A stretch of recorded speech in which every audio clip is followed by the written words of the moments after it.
Push me off center, please. Yeah, there we go. We can do 3 in the middle. I mean, I can go over here if we need. Yeah, back to the crowd. Right.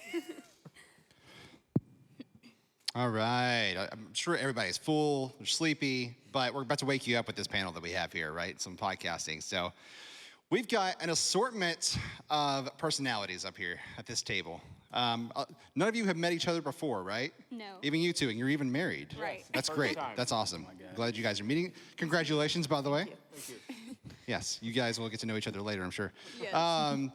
So we've got an assortment of people who are in different genres, different personalities, and the way that you create your podcast themselves is, of course, different. So different people just want to get a purview of like how you create your content and what your shows are about, and we're going to explore a lot of those different concepts, okay? While we're up here, everybody's good with that? Robert, you good? Yeah, I'm good. All right. He stays ready. He's competition ready all the time. Always. Always. All right, so let me start with everybody just sort of introduce themselves and tell me what your show is. We'll start with you, Robert. So I'm Robert Sykes, the founder of the Keto Savage podcast. I started podcasting back in 2016. My first podcast studio was my closet with a black beach towel as the background. Didn't have a clue what I was doing, but I just recorded episode 730 earlier this week. Yeah. Pretty stoked about that. We're going to start doing a lot of in-person podcasts, too. We're going to make a whole experience around it, but up to this point, it's pretty much just been remote guests, using Zoom or something like that. And then we publish on Libsyn is where I host it. But, we've published 730 episodes now, so it's growing pretty wildly, and it's all within the health and nutrition sphere, but we also talk about entrepreneurship, parenting, lifestyle design, pretty much everything, a lot of mindset-centric content. But basically everything within the health and nutrition space is my forte. Awesome, thank you. Elena. Yes, hello, my name is Elena Ramirez. I'm with the District 3 podcast. I'm a co-host. I originally joined them when Irvin first started. As you know, it's his baby. I will let him take all the credit for it. But I was there in the beginning stages when we were literally on Dixon Street in this empty building with a couple microphones. We had a camera that worked half the time. And thankfully, we've transitioned to go to KUAF and use their recording studio. We also started doing some more video content where we kind of set up in different locations, such as Pinpoint and different bars around the area, and try to keep them a little bit shorter, 30-minute podcast for YouTube. And we would love to do in-person stuff. We're trying to toy that idea. And we're sitting about 330 episodes plus. That's a little bit about us. We do community-based podcasting, so we get a lot of people who just do things. They can be entrepreneurs. They can have their own business. Oh, that's the same thing. But yes, it's a community-based podcast, and we recently just dropped an episode today, just kind of on like post-election feels, where we had some women kind of get on in Irvin and just kind of talk about like how they're feeling and what it means to them. But so we'll go into politics. We also just kind of talk about our life sometimes, and sometimes promote local events that are happening. That's a little bit about me. I'm Joe from Fort Smith, Arkansas, and my podcast, the one I currently run, that's mine, is Arkansas Minds. And basically what I do is focus on having conversations with entrepreneurs, creative thinkers, or career professionals, that's the word I was looking for, all around Arkansas to help prevent people who have talent like ourselves up here, like you guys out there, from moving outside of Arkansas with their talents. I think that we have achievable lifestyles here that are desirable for many people to where they don't have to move to somewhere like Dallas like I did, or Colorado, or wherever it is. And so my goal is to showcase that Arkansas is a place for that. So I do that by having conversations with business owners, helping people see that they can make money and good money here in Arkansas to give them a reason to stay. So Arkansas Minds. I'm Elaine Johnston. I'm Cody Johnston, and together we host Cryptids Across the Atlas. It is a show to talk about cryptid creatures, folklore, and how that shapes our history and culture.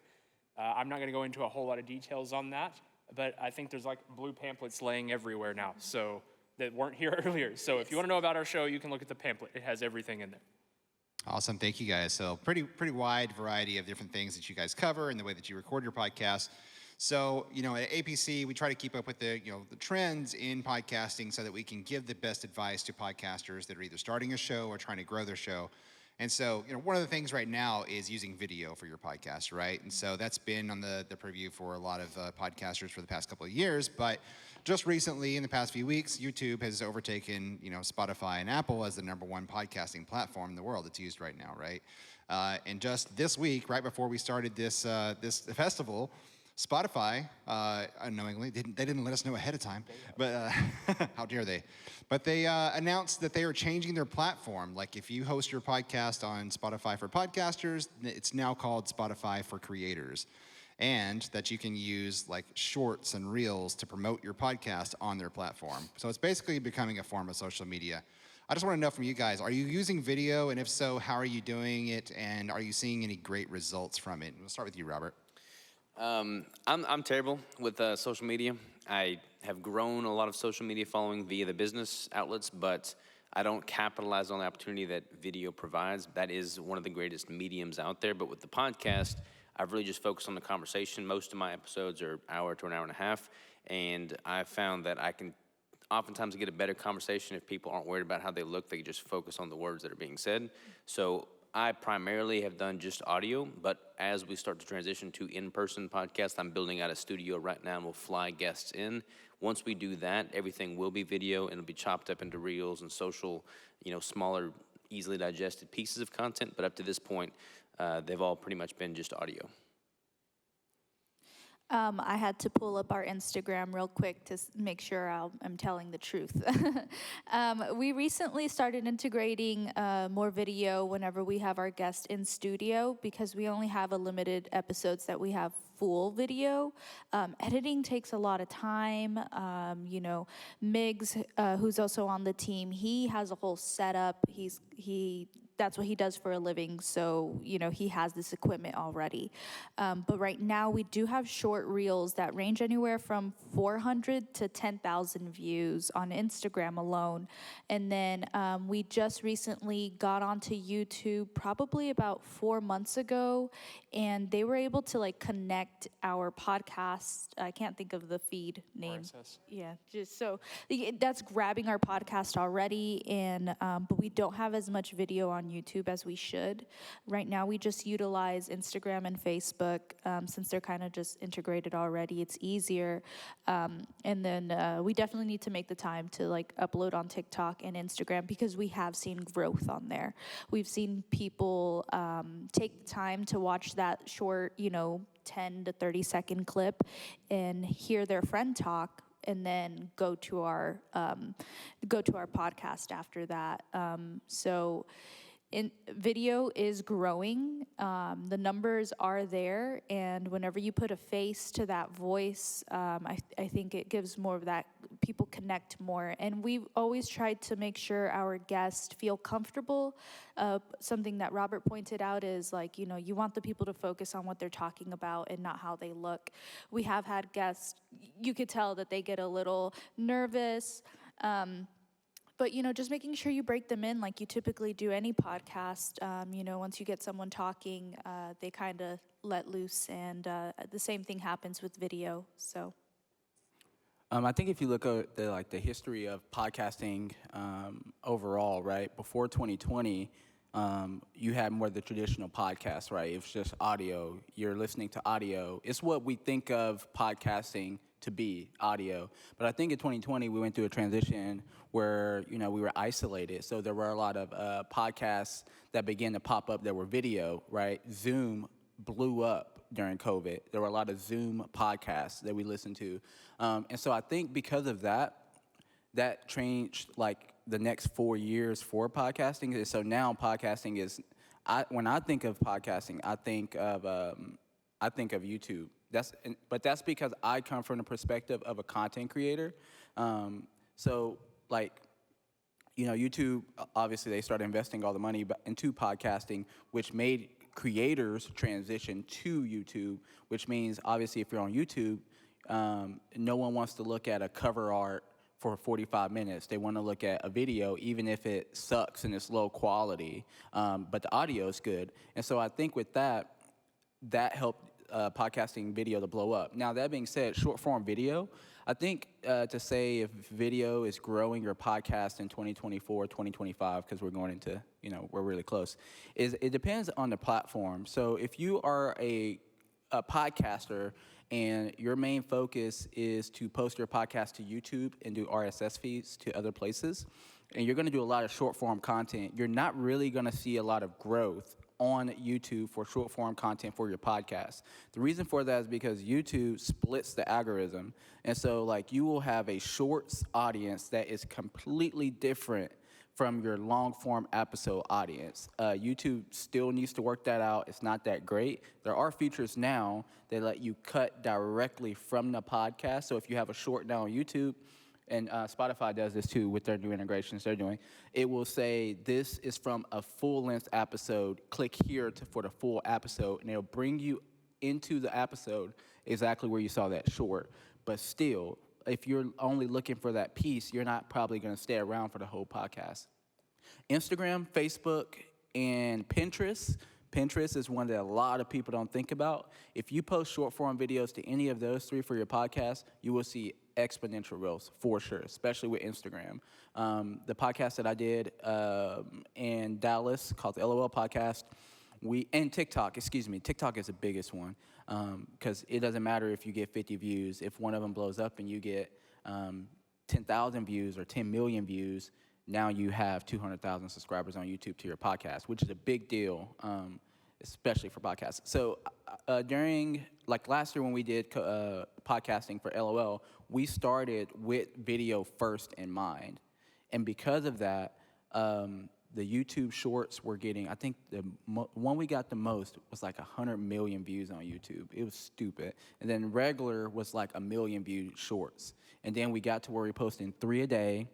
And then we got to where we were posting a podcast every day, and then 3 shorts in the morning, 3 shorts in the afternoon. And then that really, really made it. It helped a lot. But again, we were with a younger audiences across all social media platforms. I think nowadays thinking about that 9 o'clock time or that 7 or 6 a.m. when people are going to work. I know me, if I see a short in my feed, I'm like, oh, I need to listen to that while I'm doing dishes tonight, that podcast. And so I think that's more important thing about your audience when it comes to video. So for our show is very video centric. That's what we started with was YouTube. And then we both have been doing short form video since 2019, right before the pandemic, right before everybody was on TikTok. That's whenever we started doing short form video. And with Cryptids Across the Atlas, we started that show. We had been podcasting since 2018, but whenever we started Cryptids Across the Atlas in 2022, our main focus was YouTube and video. And we actually used the Spotify for Podcasters beta form, so our video is on Spotify. And I believe they just came out of the beta with that. Yeah, that's where all the other social stuff, I haven't even had a chance. We've been here, I haven't even looked into all of it yet. Exactly. Because our beta didn't have the social feature side of it. To speak a little bit more to the video side of it, can y'all hear me? Oh, I think we can. My background is audio production.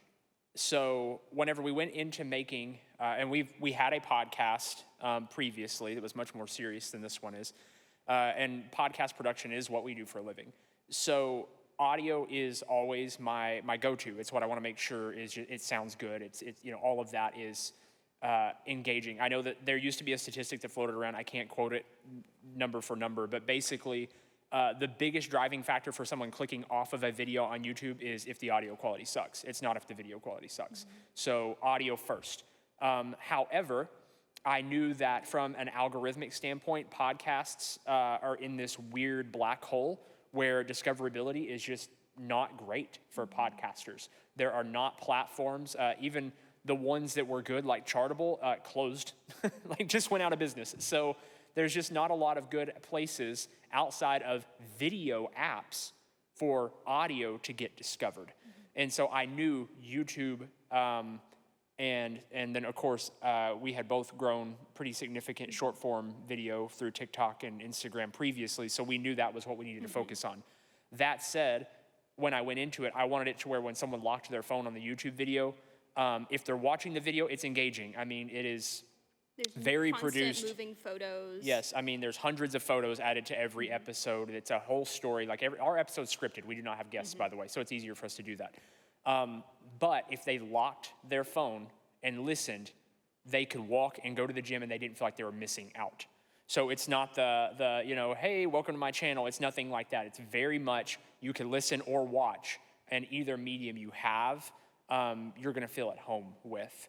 And so I guess for us, yes, we're video first, but if you never saw our video, you wouldn't even realize that. And so we're trying to kind of walk the bridge, I guess, for our show, if that makes sense. Does that answer the question? What was the question? Kind of answered a lot of other questions too. Great. That's Okay. Awesome. Thank you Fantastic. so much. Yeah. So a lot of you are many episodes in now. And so what are some of the things that you could teach somebody that's just now getting into podcasting that you've learned from day one to where you are right now? I'm gonna start back around with you, Cody. Just now getting into it. Get comfortable with the way you look and sound and get over it. I'm sorry. I have a terrible underbite and a lisp, and I've been called out numerous times. They're like, why are you hissing into the mic? I'm like, bro, you don't know how I'm running 3 de-essers on my voice. Cut me a break. It's part of it. You have to press record. You have to realize you're not everybody's cup of tea, and that's okay. The second thing is systematize. The earlier you can get systems in place to make your life easier, whenever things get hard, the more easy it will be to stick with it, okay? Get a workflow down, save your presets, do all the things you can do.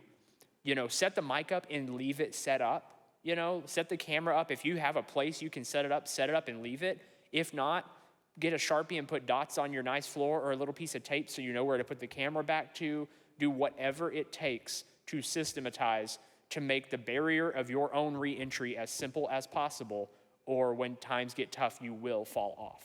So those are my 2 big things. Along with that of just, everybody says just start, and that's good, but whenever you are just starting, you may have this idea of I want to talk about XYZ topic on this podcast, and I want it to look and feel a certain way, and that's great. You should have that goal in mind, but also being open to change, being open to pivoting and adaptability. Whenever we first started podcasting, the things that we are talking about now are not the things that we were talking about years ago. And knowing that if you don't feel connected to the podcast that you originally started, that it's okay to change course, whether that's laying that entire show down. And whenever we had our first podcast, we had ran it for 3.5 years. We started getting a little burnout, so we took a year off and then tried coming back to it, and we realized we don't really want to do this anymore. We don't want to talk about this topic. So we started another podcast, and we really have felt in the flow that even with the podcast that we currently have, we're always changing and adapting to new things.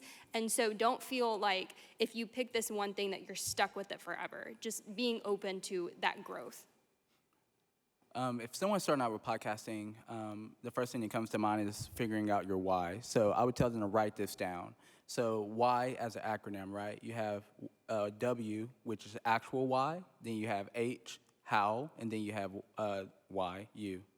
I did that wrong, but you understand. So the why is figuring out why you're doing the podcast. That is the most important part, because if you're an adult career professional like we are, then when your baby's crying, when you got a bill due that you're stressing about, and you have no time in the week, clinging to that why of why you started is the only reason why you're going to create an episode that week. So you need to figure out your why. If you don't have one, you're just not going to create the episode. You're going to be inconsistent, and you're not going to have a consistent podcast for people to listen to.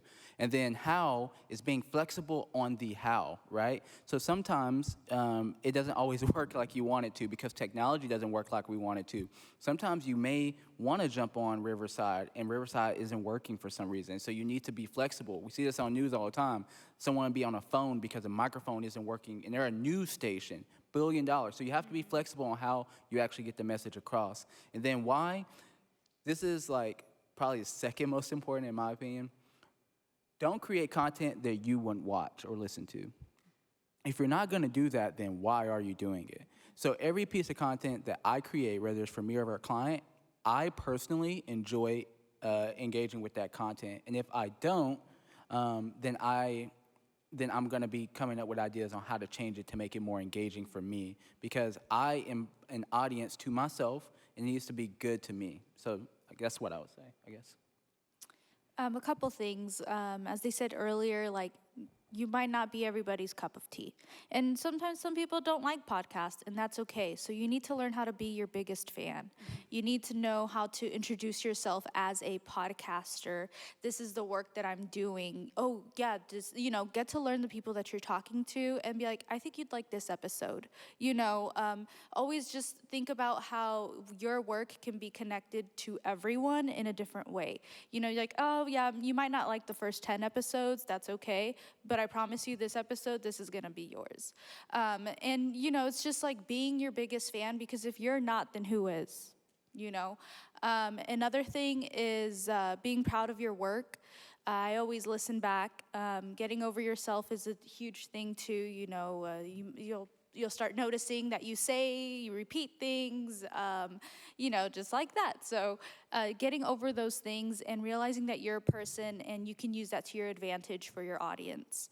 And if you're still starting off, it's good to figure out, maybe you wanted to be all keto focused, but then, you had a kid. And so now you want to have some parents come on and talk about this, and figuring out how to still integrate those things that you care about, your whys, into your podcast that you have today, but being proud of it and always just don't give up. It's easier said than done, especially whenever life comes your way and you total a car, or, you've got bills and all of that. But if you always go back to, I like doing this, I like the comments that people tell me, you might get 5 bad comments and then that one good comment about like, hey, this really brought me up, this was really funny, any of that, you get to hold on to that. We recently had Randy on. And he also just kind of talked about, there's 3 of us on this one podcast. I don't know if many of you guys kind of have a co-host. Yes. Yeah. But sometimes working with other people on something that you guys are trying to accomplish together can be hard. But Randy was like, you guys aren't stuck in your own bubble, which is a good thing. And sometimes if you're doing your podcast by yourself, you might find yourself in your own bubble. I implore you guys to always go out of your bubble and, ask for feedback. Criticism is not a bad thing. There are bad critics, but criticism is there to help you grow and become better.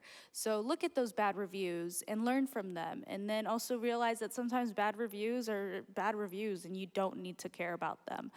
So just embracing all of the aspects that come with podcasting and being proud of all of it. Yeah, like the consistency component is key. I mean, as is true with everything in life. And if you look at the statistics, it's like, y'all know better than me, but of all the podcasts on iTunes, less than half of them, or more than half of them, have less than 2 episodes or something like that. So people start podcasts and they end them. And for me, in order to make it consistent and feasible throughout my day-to-day activity, I need it to be scalable, repeatable, and just, streamlined.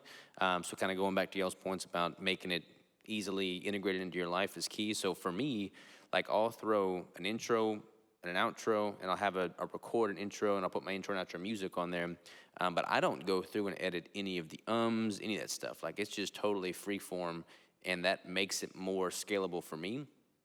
So that's been a huge time saver there. Like, my post editing, like, once I finish the recording, I literally put that music in, record an intro, and I'm done in 5 minutes. And then I master the audio file, and then it gets uploaded. So very, very efficient in that manner. But the main thing is, like, think of podcasting as a conversation, 'cause that's what it is. And I'll go on a lot of other people's shows as a guest, and they'll be new at the podcasting game, and they'll worry about the things that don't matter. They'll try to have a list of pre-scripted questions to sound educated and informed, and it just comes across as being pre-scripted and not really authentic. One thing that I've done that I've really kind of fallen in love with, and a lot of my guests appreciate it, is when I have a guest on, I've had several big name guests on, I will do 0 research. Like, my research, I'm kind of always late, as you saw today. So, like, there'll be 30 seconds to spare before we actually hit record. I'll pull up their Instagram profile, make sure I can kind of pronounce their name right. If it's questionable, I'll ask them when I get them on there. But I do zero prep work on my guests. But what that does is it forces me to actually listen to what they are saying so that I can have a well thought out question or response to their statement because I'm truly listening as opposed to just waiting for my turn to speak. Awesome. Yeah, all good information there. I think one of the first questions that people always ask about a podcast, besides how do I do it, is how do I make money at it or make it worth it or make it a side job, whether it's referring back business to if you're doing it for your business or if you're referring it back to something that you sell or if you're getting sponsors or advertisements or Patreon subscriptions. So would really like to ask you guys, how are you guys making it sustainable for yourselves, monetarily? I would start with you, Robert.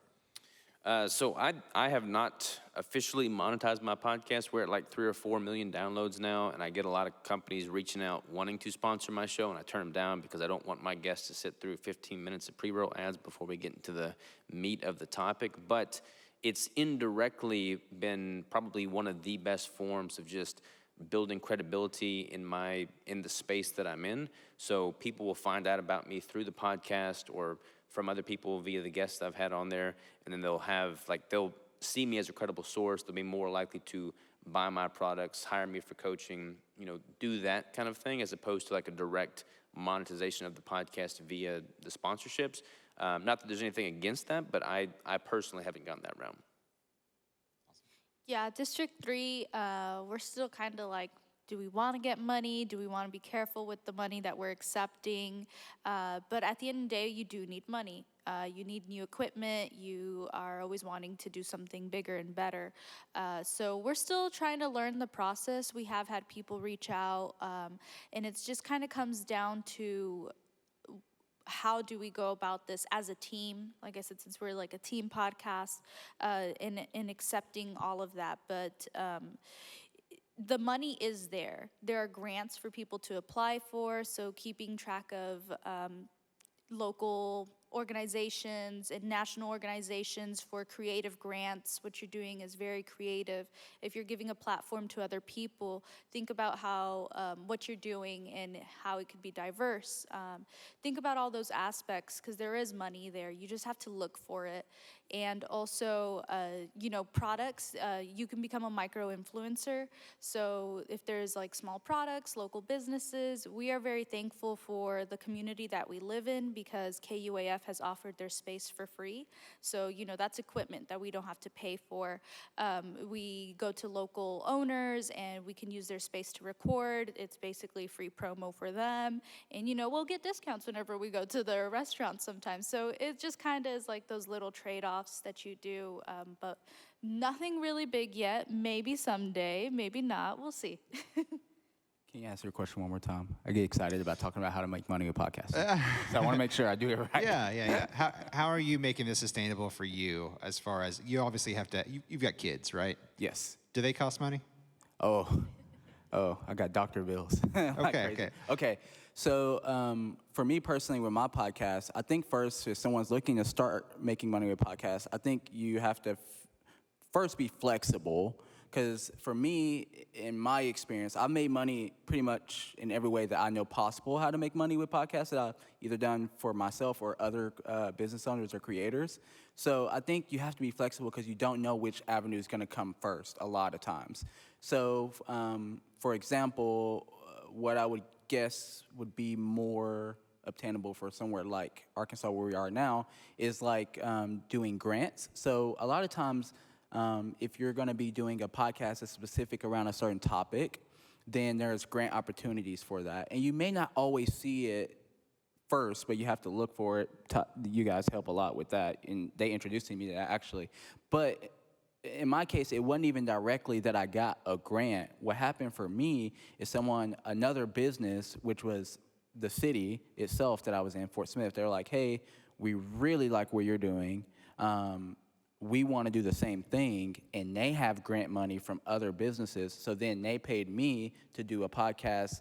They basically paid to do my podcast with my contacts but they do it and I produce it. So like that's one opportunity. Another one is just simple outreach. If you own a business, a lot of people do podcast or social media content of any sort for promotional advertisement. So yes, it doesn't mean dollars back in your pockets, but I mean in Texas, we did a podcast that made no money, and we only did it for outreach. I mean, that podcast would get like a clip posted on LinkedIn, and one person saw that, and that client for us that year ended up being a $60,000 client. And we had a couple of those just from social media clips from a podcast that we made no money from. It got us work in our video production company. So that's another way. Then you have the way that's really, really hard, but it's super lucrative, and that is to make money through AdSense. So all the content that I make for my podcast and for like other podcasts that I produce, I make sure that it's ad friendly. So like right before the podcast, I'm sure you guys maybe remember, I'm pulling off like water bottle labels, like for my guests. I don't want to freely advertise Dasani if someone else who may want to advertise me later when this video gets a lot of views, it's like, no, we don't want to represent that brand. I'm also making sure that all the music that I put in, all the content is royalty free, so that later on it can be advertised if someone wants to either buy the show completely, which does happen. There are companies who completely buy shows, or if I want to monetize on YouTube, because YouTube does pay pretty significantly, like once you get a lot of views. And so that's mainly what I'm thinking about when I do my podcast now, is monetizing later, and then mainly connections that I'll make money from now. So for us specifically, one of the big reasons why we're huge components of video is because we are able to monetize our short form and long form. So both on Facebook and Instagram and YouTube, we're able to monetize that. Now, specifically for the podcast, our podcast, we are not monetizing that. But what we do for a living is podcast and marketing production. So we get paid from our clients. And one of the greatest tools ways that I have seen clients use podcast is for their business as a resource. So a past client had a financial business podcast, and his goal was not to make money on the podcast, but his goal was to interview people and interview small businesses in his area. So whenever they needed financial advice for their business, then he can say, oh, I do that as well. So it was a funnel for his business. So his goal wasn't to monetize the podcast. And I feel like when you, of course, everybody wants to monetize their podcast, but I feel like you need to figure out, what works for you in that. Do you want to monetize the podcast? Do you want the podcast to be your business? Or do you already have a business that you can use that podcast to funnel back to your business? Yeah, everyone else already said most of everything that I feel like you could say on that. The only thing I'll add is there are a lot of microways to monetize with things like brand affiliation deals. So for instance, we had a company reach out to us who does enamel pins that are of these little cryptid creatures. So we get affiliates for those, if we sell those or whatever for them. So brand affiliation deals and stuff like that. Another way specifically for YouTube that I see a lot of people advertising that aren't wanting to put ads in their YouTube stream to eat up time, like you were saying, is they'll do individual posts either on their social or YouTube's community tab, where they'll just say, hey, that post that you loved, was sponsored by whatever. That way it's also included in the feed, but it's not having to take up airtime. Or that may have a smaller sell versus a higher sell for being actually in the show. There are a lot of ways to make small bits of money to diversify one show. And I would think that within your world and whatever it is you're doing, to look at 4 or 5 of those, like you were saying, that you don't know which one's gonna strike first. And so really kind of explore multiple ways to find those small pieces of finance that are going to start building and allow each of them to kind of trickle in, so you can kind of see where your audience is going to spend. Is it merch? Which it's not merch, but is it merch? Is it ad dollars? Is it, content sponsorships? Is it just promotional material, people see your stuff and then want to hire you, that kind of stuff. So there's a lot of different ways to go about it and try quite a few different ones, I guess. And some are easier to enter than others. Awesome. All very good answers. Thank you. I think everybody's learned a lot today. Real quick, Joe, who's going to win that fight tonight? Quick take. If you don't know what he's talking about, Logan Paul and Mike Tyson, and I think Tyson's gonna knock You think Jake Tyson's out. going to win? I'll have you know. So remember that this is being recorded. So it's not just the people in the rooms. This is being recorded. So by the time people see this, the fight's already happened. So either you were I'm very, going very for Jake. wrong, Jake. or you were I'm going right. for Jake. Okay, you switched. I know. All right. You're a I'm Jake. flip-flopper. I'm a All Paul right. brother. Paul It's a fan. 50-50 chance. Okay. Yeah. I'm not coming to you with any of my bets. Real quick, around the table, I'm gonna give you guys an opportunity. Thank you all so much for being here, by the way. And I want to give you an opportunity to plug anything that you'd like to advertise, and also let us know how that we can follow you and your content. Let's start with you, Robert. Yeah, so if you're interested in ketogenic nutrition, health, fitness, anything of that nature, I mean, Keto Savage is my social platform. Keto Savage Podcast. Keto Brick is our nutrition bar. We make 1,000-calorie meal replacement bar. And we're actually launching a new flavor on Sunday, so ketobrick.com for that. But yeah, I'd love to have y'all check out the podcast. It's Keto Savage Podcast. District 3, the number 3 podcast. We are on all platforms. Make sure to subscribe to us on YouTube too. And one of the best things you could do is just leave a podcast, a review, So give us some reviews, listen in, and send us a DM on your favorite episode. Joe Klein. Just Google Joe Klein, Cline. You'll find my podcast and all the other podcasts I produce. So our show is Cryptids Across the Atlas, and you can find us on social, YouTube at The Cryptid Atlas, or our website at thecryptidatlas.com. Yeah, and I guess just to add to that, we have a couple of new shows coming out as well, Yes. but those will also all be there. So everything's, or you can find the pamphlets. So. Yes. Awesome. Thank you, guys. Let's give a round of applause for our panel. Thank you guys for being here. Yeah, absolutely. So we're going to take a break for about 10 minutes, and then we're going to come back with Maya Gray to talk about branding for you and your podcasts.